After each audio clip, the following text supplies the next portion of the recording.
Congressman Byron Donalds, Republican from Florida, joins me now. Congressman, are you okay with this? A mass roundup of illegals, not all of whom, or any of whom, were violent criminals. You okay?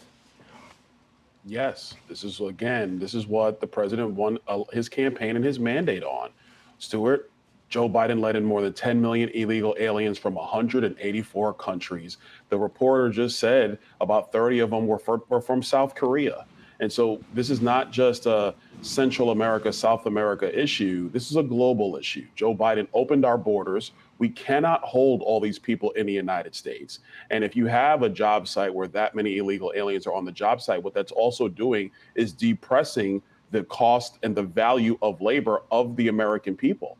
And so, yeah, we're going to have to go through this process. There's a lot of people that have to go home, especially those that came in over the last 4 years under Joe Biden. It was a disaster for the country.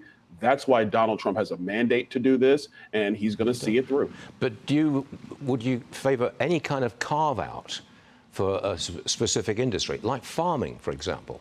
Carve out. I've been. Go ahead. Stu, I've been consistent on this one. It can't be carve-outs. Our immigration system has been so bastardized by the Democrats that if you now start doing carve-outs, what it incentivizes is that some future Democrat administration is going to open the borders again.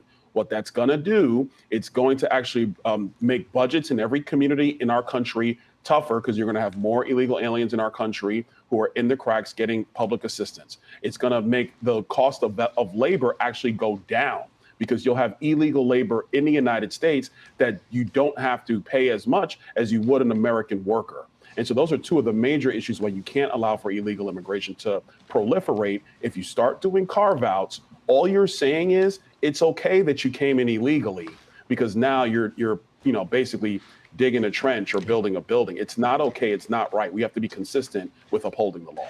Florida Senator Rick Scott, he does not like the state ending, Florida, all vaccine mandates.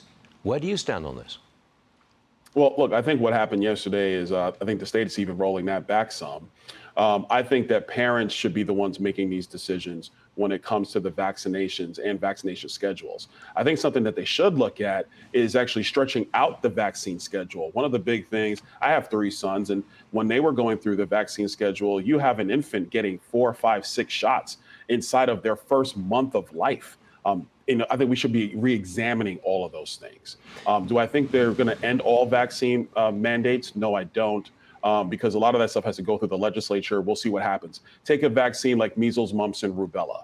I think it's pretty clear at this point there's not going to be an end to a requirement for that to go to schools. But I do think that some of the non-statutory vaccines, they need to take a long, hard look at that. I think the governor's office is starting that already. Maybe we should pull back some of those. We'll see what these goes. But at the end of the day, parents need to be making these decisions. It's their children. It's not the state's children. It's the parents' children. Just so long as skepticism over, like, the measles vaccine doesn't lead to a lack of pickup on the vaccine and you get yourself a new outbreak of measles. So long as that doesn't happen. Congressman, always a pleasure. We'll see you again real soon. Thank you. Byron Donalds. Thanks, sir.